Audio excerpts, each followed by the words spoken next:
Welcome to Healthcare du Jour, where we dish up and digest the latest in healthcare. For the next 30 minutes, sit back as we bring you insight, commentary, and discussion on trending topics to the table, all expertly served up by our host and his guests. Now here's your host, Matt Fisher. Welcome back, and thank you for joining as we dive into the hottest topics in healthcare. I'm your host, Matt Fisher. On the menu today is Emily Peters, founder and CEO at Uncommon Bold and author of Artists Remaking Medicine.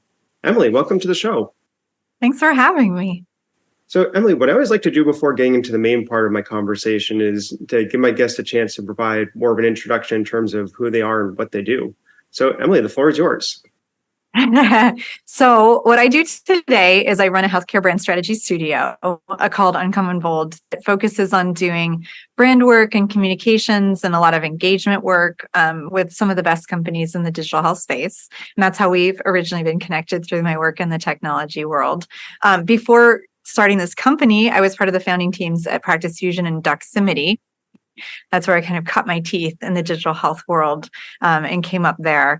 And way back, I was a sports writer. And so it all comes full circle because now I have my new book that just came out a couple months ago. That sounds great. So what got you into healthcare in the first place? I know you just said you had a couple of stints at some healthcare startups, but was that your first foray? And if yes, how did you get into healthcare from the sporting world? It's funny that, you think that you're going to do something so different than your parents and you're going to like break away. And then you're like, oh, this is kind of exactly back where we started. So when I first graduated from college, I was a sports writer. And then I went to work in some fintech startups. And so I did 2 startups in the credit space, which is actually really interesting because the credit world talking about data breaches and disclosures and consumer disclosures, like a lot of that's really interesting carrying over into the healthcare space. But I just randomly found a company on Craigslist that turned into Practice Fusion that I started at, and I interviewed. And they were incubating in a larger company. And I didn't realize when I started that there were actually only 8 people in that company when I started. And so I went into the office. I didn't have a computer.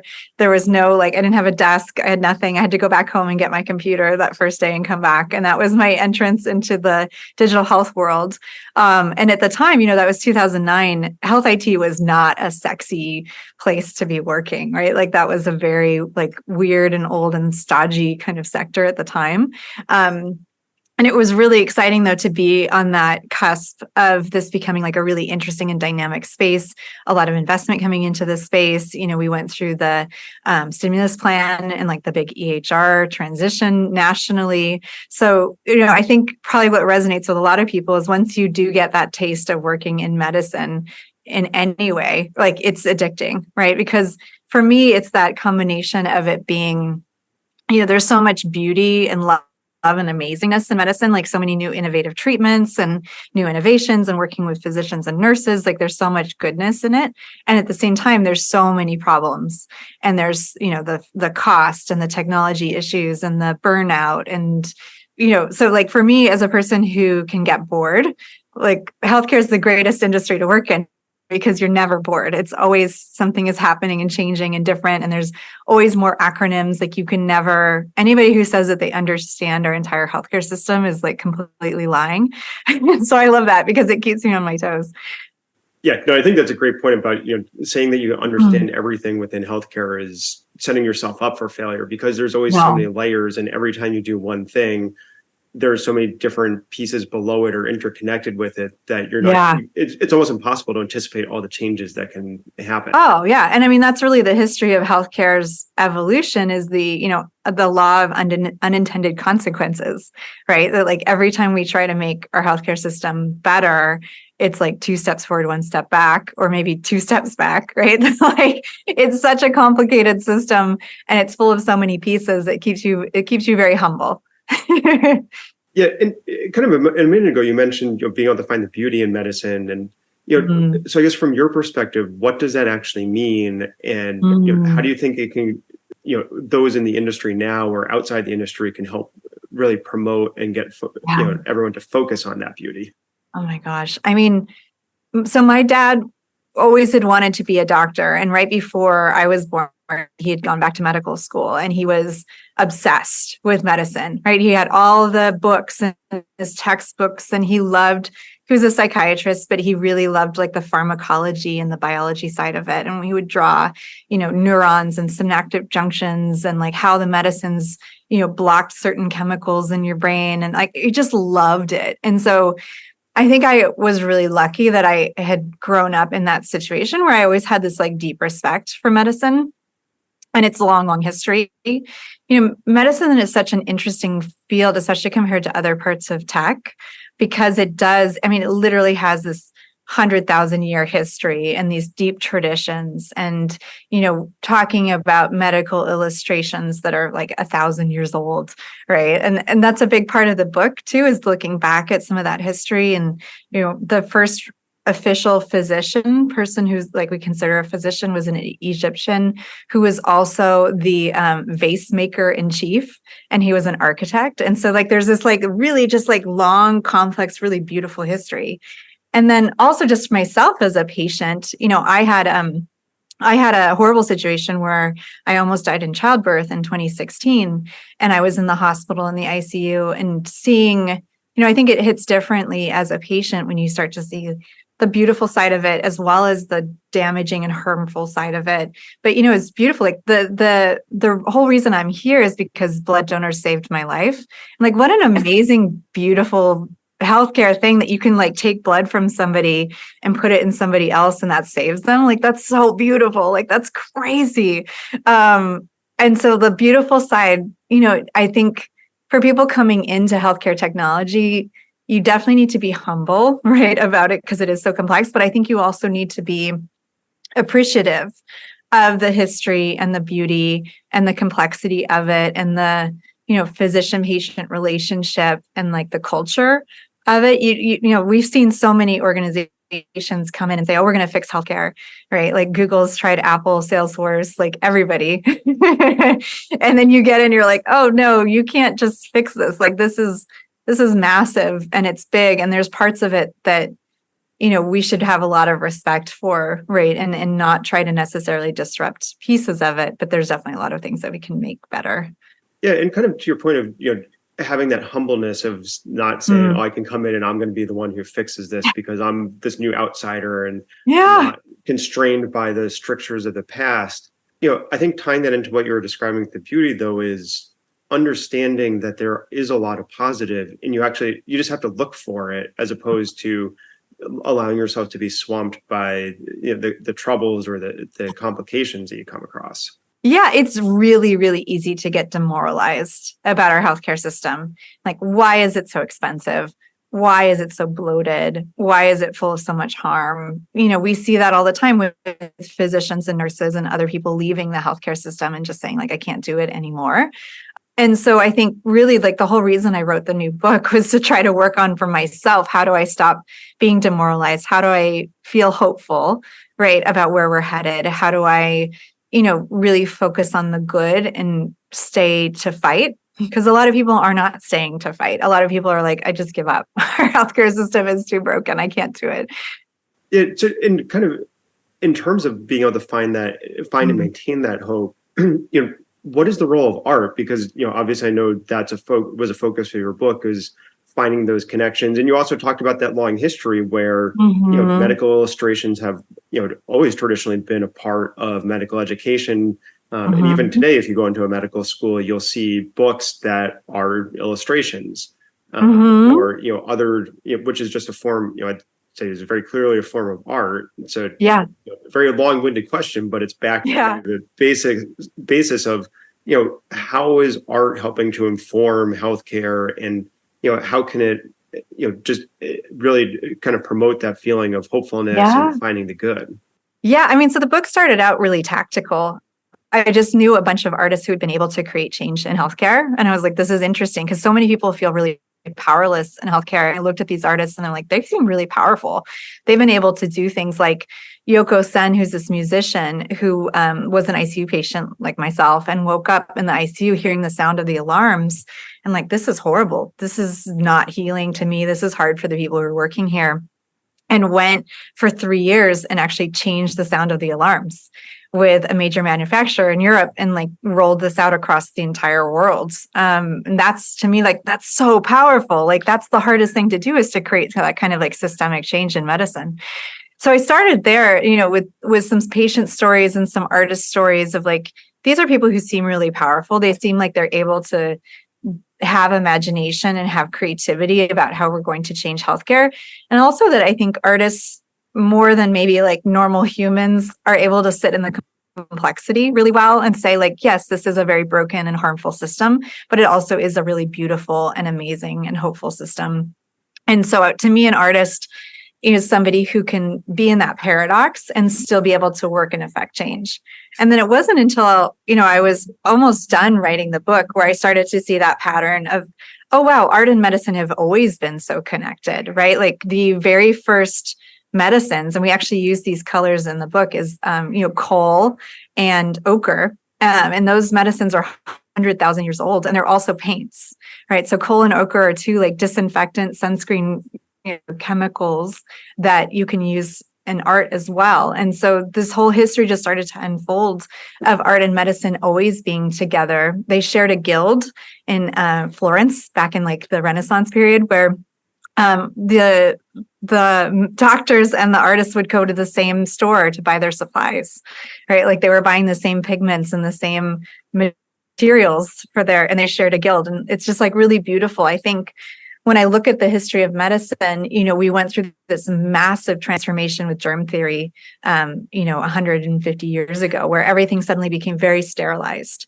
white coats, sterile instruments, and it saved a huge amount of lives because we learned about germ theory and bacteria and infection. That's great. Let's not like forget that. But at the same time, I think we like overly sterilized a lot of parts of our healthcare system. And it feels like we're at this tipping point now where physicians and healthcare leaders and nurses are starting to recognize that we can have a healthcare system that is a lot more human. It's a lot more beautiful and creative, and that there's value in those things, not just the sterile environment. Yeah, so kind of your description there of how the arts and medicine had been interwoven. It's and then talking about how you moved into the germ theory and then the sterilization. It's kind of, as you said, recognizing that bringing those back together can help hopefully maybe reintroduce the creativity and the willingness to explore different approaches, as opposed to potentially having healthcare medicine just be viewed as this solitary silo, when it feels like, especially where a lot of the newer developments are going, is integration and cohesiveness around a healthcare journey. Yeah. I mean, so many physicians today still, when I talk with them, they say, I don't feel like I can be a full human. Like, I don't feel like I can have an emotional life. I don't feel like it's, professional for me to be an artist or for me to have hobbies outside of my work. That's not a way to live. That's not a way to sustain yourself, right? And so I think there's a lot in medical culture where we do see it changing, where we are starting to say, your role as a physician, it's okay to be a human. It's okay to have emotions about your work. It's okay to empathize with patients, to not have that detachment. Dr. Rana Adish is an incredible author who went through a similar situation to mine, where she became a ICU patient in her own hospital, and she wrote this book called In Shock that's incredible. And she talks a lot about how, just really changing that dynamic of the physician-patient relationship, and really understanding that, when you separate yourself from the patient that dramatically, it's really harmful for you as well as for them. And so I hope that we are seeing really a start of kind of in the way that most professions now, we really recognize that if you're a lawyer or a marketing person or something else, like, you're not just that. You can be a person who has hobbies and interests and creativity. And I hope that we can make space for that for physicians and for nurses, because they're really hurting right now. We can't have a functional healthcare system that's full of miserable people. Yeah, no, I think that's definitely true. Kind of as you're alluding to, there's so much burnout and individuals leaving the industry because of that. And for those of you just joining, I'm talking with Emily Peters from Uncommon Bold about the intersection of art and medicine. And kind of picking up on that point of, being able having to recognize and needing to recognize that we're all human and, have emotion, and that we're rounded people and shouldn't just be focused on our profession. It's, and then kind of seeing some of the experiences that might have happened during the pandemic. Do you have, any particular examples that you want to be able to highlight of how art really helped to rehumanize and, recenter folks or recenter perceptions around, that balance and the need to be able to have an outlet for, these experiences that everyone's going through? Oh, yeah. Yeah. I mean, I think we learned a lot of lessons during COVID that did not work out, right? In terms of, I think one of the biggest issues that we have in our healthcare system today is around trust. We completely lost the trust of millions and millions of people by the way that hospitals really closed themselves off, that they, did not allow people in. And some of that, it's valid. Like, we were in a crisis, like that makes sense. But to the physicians and nurses, like, they also lost their trust. Like, they weren't being taken care of by, having inadequate access to PPE or being stretched to the limit. And so I think our whole healthcare system has really seen, like, we need to get a lot better at communicating and earning the trust of everybody involved in our healthcare system and really showing up for people. So in the book, I think there's a photographer who's a physician who I really love, and he does street photography. And he uses that as a way of connecting out to people outside of the lab, right, where he works, and like really understanding that, people are still out there. I think that has to go both ways, right? There's another section in the book where we talk about ways that hospital could use color as a way to communicate. Your favorite color is not a HIPAA compliant piece of PHI. Like, you could use that and communicate inside of a hospital, and the hospital could communicate with you back and could communicate out to the community around it using color. And so there's a lot of ideas in the book of ways that both personally as a clinician or as a patient, you can use art to heal yourself, but also systemically, what are ways that we could create some systems that are allowing for trust, are allowing for like honest communication. I think there's a lot of dishonesty in our healthcare system, right? Where you go in and you don't know what this is going to cost you. You don't know what this experience is really going to be like. And I think that work on trust is something that we need to take very seriously as we continue to kind of rebuild after COVID. Yeah, and it also sounds like, that art being a creative process is, that vehicle can become that vehicle for driving trust, because it allows you to think in different ways and try and, find different means of expression, as opposed to feeling that there's only one way that works or is going to convey your message. Yeah. One of the things that's most revealing talking with physicians, and specifically talking about the book with physicians, is that there's sort of a sense that optimism should be easy. Like, it should be really easy to be optimistic about our healthcare future. And I think one of the the stories from the book that I most appreciate is this idea that it is work. And it's like a practice. You need to practice optimism, and you need to practice thinking about a positive future. And like, what do you want to ask for from the healthcare system? The whole book really started from a conversation I had with a physician named Dr. Stella Sappho, who's this incredible advocate. She's an HIV physician. She promotes health equity. She's like on the front lines of everything good happening in medicine. And even she said, I don't think we know what's possible. Like, as a physician, I don't think I know even what to ask for. And that was revealing to me, because if somebody as powerful as her didn't feel like she knew what could even happen in the future, like, that's a problem, right? That's a crisis of imagination that we have. And so in my research for the book, there was a great story from a science fiction author that really resonated with me, where he talked about, it's literally just less work to be a pessimist. And so in a movie or in something that you create, like to create a dystopian future, you just take a picture of what we have today and you break all the windows and you make it look sad and gloomy. And it's like literally less effort. It costs less money to create a dystopian future. Where to create an optimistic, hopeful future, you have to come up with all these new things and these new solutions and these new images of what it could be like. And it's just more expensive. It's harder work.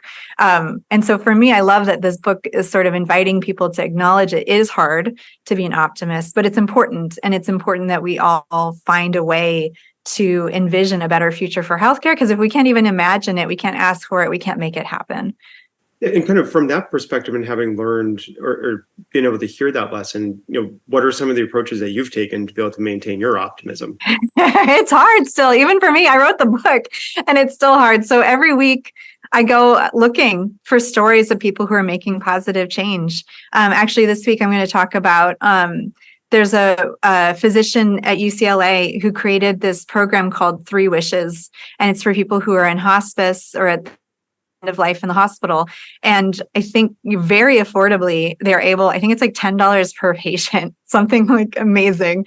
They're able to do things like, have a musician come in to play music for somebody at the end of life, or take somebody outside so they can feel this, the sun on their skin at the end of life. And that's so powerful as a physician to have been able to create a program like that acknowledges, hospital is a place for dying. Like, that's part of the reality of a hospital.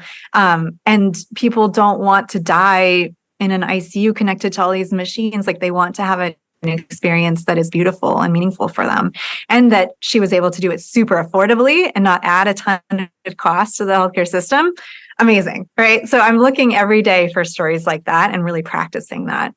Yeah. So, but again, even with that example, it seems like it circles back to what you were talking about before, which is, looking for how do you introduce that human element and remove the sterilization and the isolation that, healthcare seemed to industrialize to some degree. So again, it's talking about, looking at bringing out the individual perspectives and feeling back into what healthcare is. Yeah. And staying mad, but in a sustainable way. Staying mad at, like, this is the healthcare system we have, and it is unacceptable in many, many ways. But, you are one person. Like, you're not going to be able to fix it all on your own, right? Like, you can be a voice for good and change.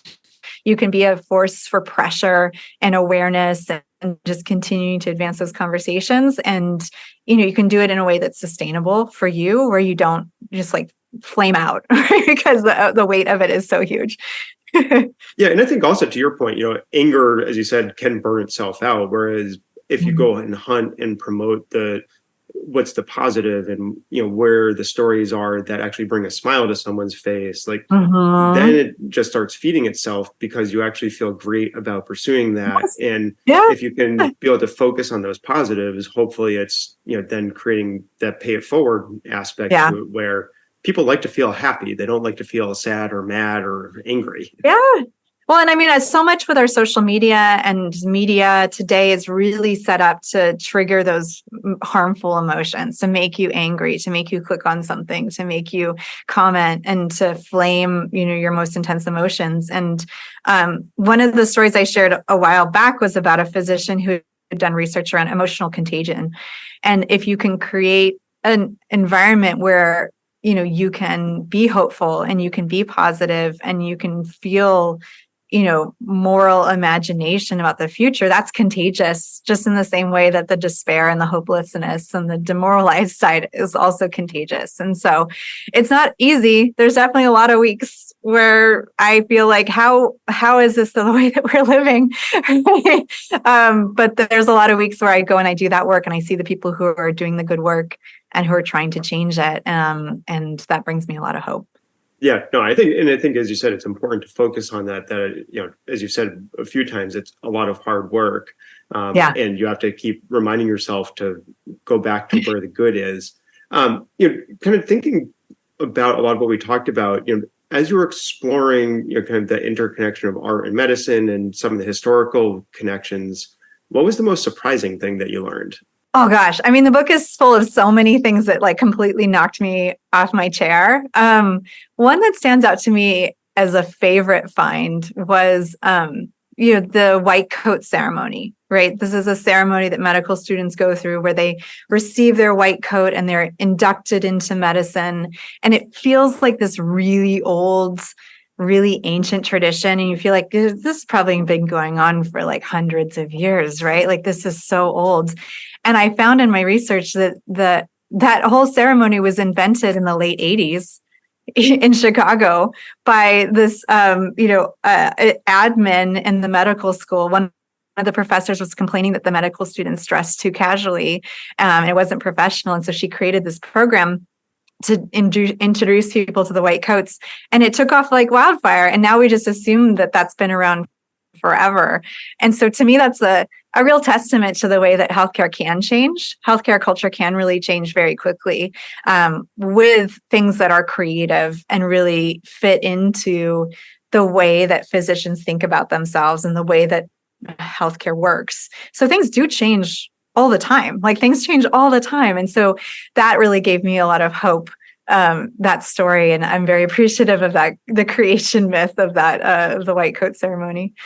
Yeah, and it's kind of interesting also because it's, it seems like a very simple thing. So it doesn't require these big ideas for it to be able to take off. It's, kind of the current thing of when you have a viral video or anything that goes viral on social media, it's usually an innocuous thing that you would never have expected to actually off like it did. Right, exactly. It shows to me that physicians can change, medical culture can change, medical education can change really quickly. When it's done in the right way. Yeah, no, I think that's a great point. And then, believe it or not, we're already almost out of time. So I want to part with one final question, which I think is a great way to build off of what we've been talking about. But what has you most optimistic about the future for healthcare? Oh, there's a lot to be optimistic about. I mean, one that's top of mind right now is here in California, we're doing a lot of work around Medicaid reform and Medicaid programs. A lot of states are doing this right now. This is a big motivator coming out of COVID, is like we're spending a lot of money on Medicaid. And it's not being spent particularly smartly. It's not being done in like a whole person way where you're thinking about a person across many different settings and many different needs. And so that makes me really excited to see, because that's a big financial reform, but it's a financial reform that's bringing together really interesting players to the table. We're seeing, social services coming in and being connected into public health, being connected into hospitals. And it's a huge lift to try to change a program like that. But I think here in California, it's something like 50% of births are on Medicaid. And so they're starting to roll out things like doulas for women who are having their pregnancies on Medicaid. Like that's going to be transformative potentially. So I'm excited about programs like that seem really sensible and like really make a lot of sense, and that are very hard to implement, and are massive changes. But I think that's a really great place to start. California, we talk a lot of game about being, a kind and innovative state. And I'm like, let's see what's possible with our Medicaid program, because this is a great testing ground to do something innovative, to do something that's kind, and hopefully to really change some outcomes for people. So that's the thing. I think I like to see that hope about a big systemic change coming from a lot of different states. Yeah, no, and I think embracing that challenge for positive change is a great parting message, because as I said, believe it or not, we are already out of time. So I want to thank my guest, Emily Peters, for a great conversation today. And thank you to everyone listening. Keep the dialogue going and connect with me at #HCDEJURE. I'm Matt Fisher. Until next time.